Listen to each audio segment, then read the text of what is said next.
نبی کریم صلی اللہ علیہ وسلم نے 9 ذی الحجہ کی فضیلت کے بارے میں بہت ساری احادیث میں ہمیں بتایا ہے۔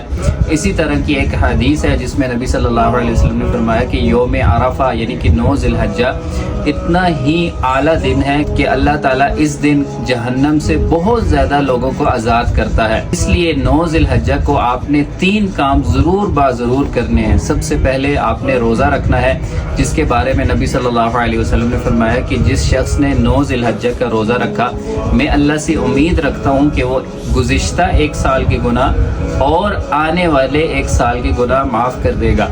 اور جو باقی 2 کام ہیں ان میں سے 2 دعائیں آپ نے پڑھنی ہیں۔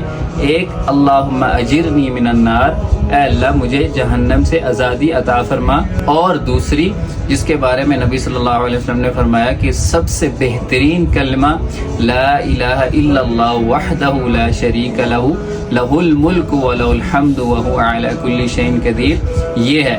اس کو آپ نے کم از کم 100 دفعہ ضرور پڑھنا ہے، اس کا بہت زیادہ اجر ہے۔ اس لیے آپ نے یہ 3 کام 9 ذی الحجہ کو ضرور کرنے ہیں۔ ایک روزہ رکھنا ہے، دوسری اللہم اجرنی من النار، یہ دعا کثرت کے ساتھ پڑھنی ہے، اور تیسرا یہ والا ذکر لا الہ الا اللہ وحدہ لا شریک لہ لہ الملک ولہ الحمد وہو علی کل شیء قدیر۔ جزاک اللہ۔